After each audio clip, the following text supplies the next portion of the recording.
ஒரு நல்ல flower bouquet and gift pack வாங்குறதுக்காக டெஸ்கோ போயிருந்தோம். எதிர்பார்த்த மாதிரியே ஷாப்பிங் சென்டர் பிஸியாக தான் இருந்தது. வீக் டே மதியமாக இருந்தால் கூட பார்க்கிங்லாம் ஃபுல்லாக இருந்து.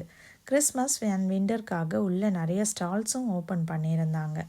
எல்லாத்தையும் பார்த்துட்டே கார்ட் ஃபேக்ட்ரி போய் கிஃப்ட் பேக்கும் கார்டும் வாங்கிட்டு டெஸ்கோக்குள்ளே போயிட்டோம். என்ட்ரன்ஸ்லேயே பொக்கே வச்சுருந்தாங்க. எந்த பொக்கே சூஸ் பண்ணுறதுன்னே தெரியல. எல்லாமே அவ்வளோ அழகாக இருந்தது. ஃபைனலாக 2 பேரும் டிசைட் பண்ணி ஒரு பொக்கையை தூக்கிட்டு உள்ளே போயிட்டோம். என்ட்ரன்ஸ்லேருந்து எக்ஸிட் வரைக்கும் கண்ணில் படுற இடம்லாம் சாக்லேட் தான் வச்சுருந்தாங்க. பசங்களை கூட்டிகிட்டு வந்திருந்தா கண்டிப்பாக ஏதாச்சும் வாங்கி கேட்டிருந்துருப்பாங்க. சீக்கிரமாக ஷாப்பிங் முடிச்சுட்டு கிளம்பிட்டோம். அதுக்குள்ளே பசங்களை பிக்கப் பண்ணுற டைமும் ஆயிடுச்சு.